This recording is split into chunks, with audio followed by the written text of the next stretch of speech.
Hello everybody, hope you're having a great day out there. It is almost the 4th of July, which is a celebration of the United States of America, of freedom, of independence. Today is our Independence Day. Well, that was Independence Day, the movie from Aliens. But anyway, so look back at the history of bigotry. Forget slavery, because slavery had the economic component to it.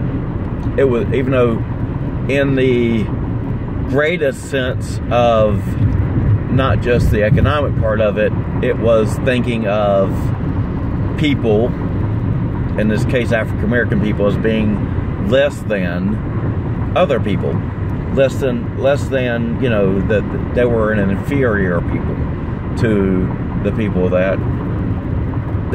And then we did away with slavery, which is good. You had the Emancipation Proclamation, supported by Republicans and denied by all Democrats.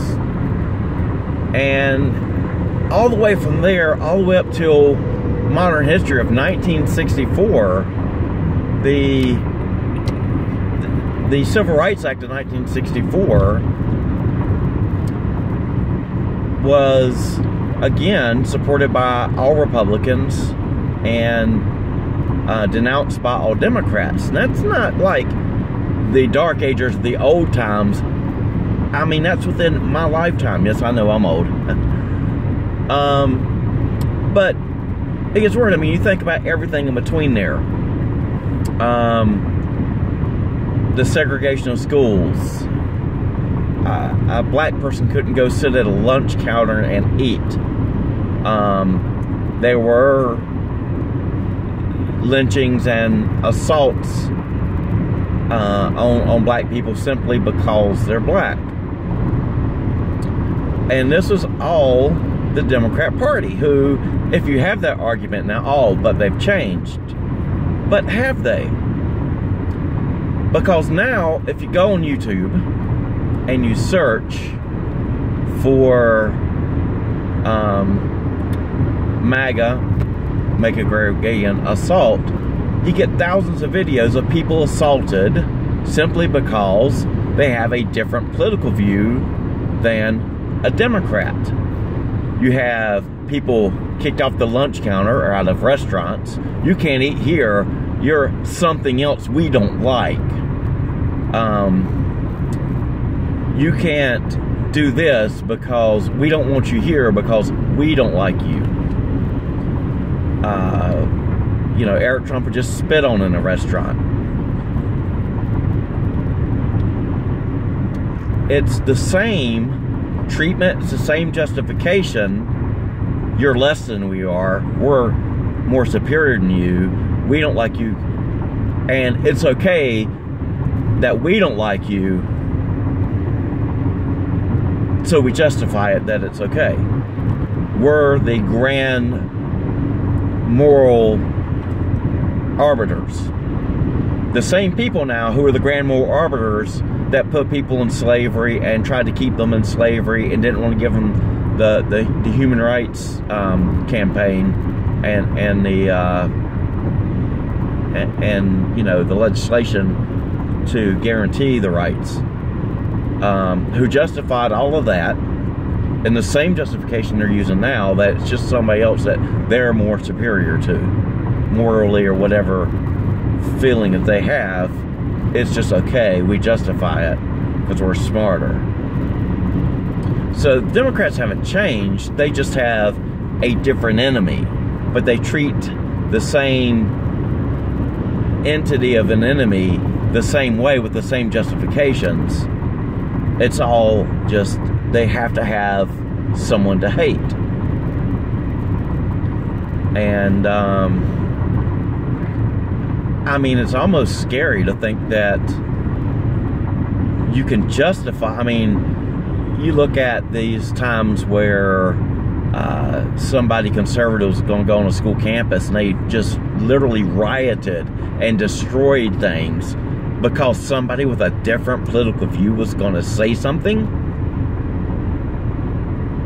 And then you got Antifa, which uses, and this is the funniest thing, you know, you think about the two definitions of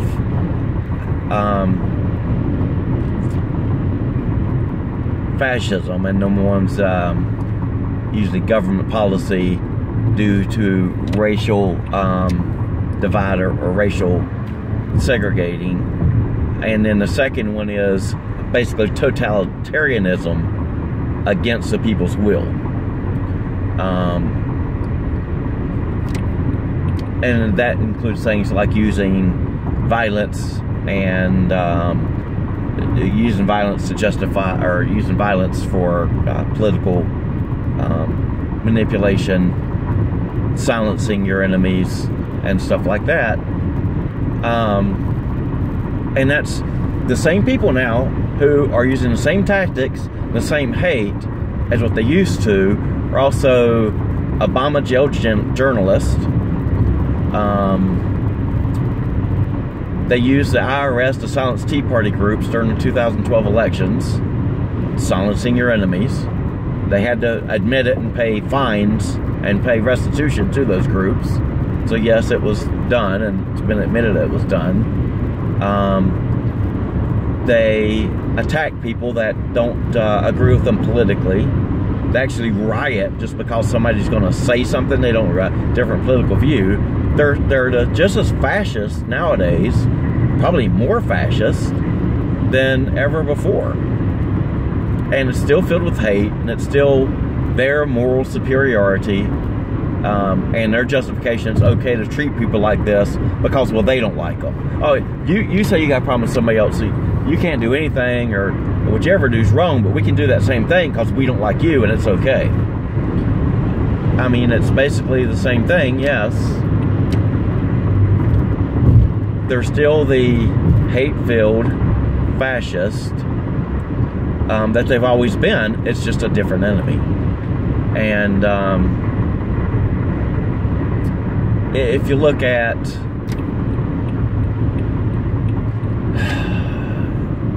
the fascism in general, you look at any fascist regime, and I'll use an example, you know, Cuba and Venezuela. And Cuba's really funny because Fidel Castro took over Cuba as an insurgency. You know, that was Viva la Revolucion. It was an armed insurgency.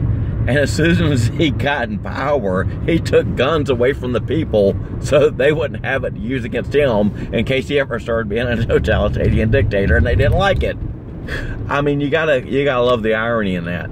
And they want to do the same thing here. You know, take guns away, get your guns, Kamala Harris. If in the first 100 days, if Congress doesn't act to confiscate these guns, I'm going to write an executive order to do it. That should be scary. And this comes from the same party who used the IRS to silence an opposition in an election. Does that sound like Castro? This comes from the same party who put journalists in jail. Does that sound like Castro or any other socialist, fascist dictator? Look at Bernie Sanders. You know, the party wasn't the government at that point, because the party is, to an extent, a separate entity. But the party used its power to install who they wanted instead of the voice of people. At which point we're supposed to have primary elections, and the voice of the people are supposed to nominate who's going to be the representative for their party. But they actively worked against that to the detriment of their own voters. And their own voters are like, oh, okay, we're stupid. Oh, my God. So, I mean, I'm not only saying to look at, you know, the idealism of how they're treating conservatives and the relationship, you know, the relation to how that matches how they treated African Americans, black people, you know, before the Civil Rights Act and all through history. And it's the same part. Oh, you know, it's different now. The Democrat Party's different. No, they're not different. They just think they can use black people to get their political will. You know, and I know there have been several investigations done on it. Can't remember his name. Woodrow Wilson, who basically you know, put Social Security, not Social Security, but welfare in place, there have been multiple studies going through his writings that has shown that, I think the best quote I ever heard was that welfare was created, and this is from his studies and his own documents and words. Welfare is created to create and maintain a permanent underclass of single dependent parents. In other words, single parents who are dependent upon the government to provide for them. A permanent underclass, which means I look at you as an underclass, as beneath me. So you keep voting for me, I'll take care of you. And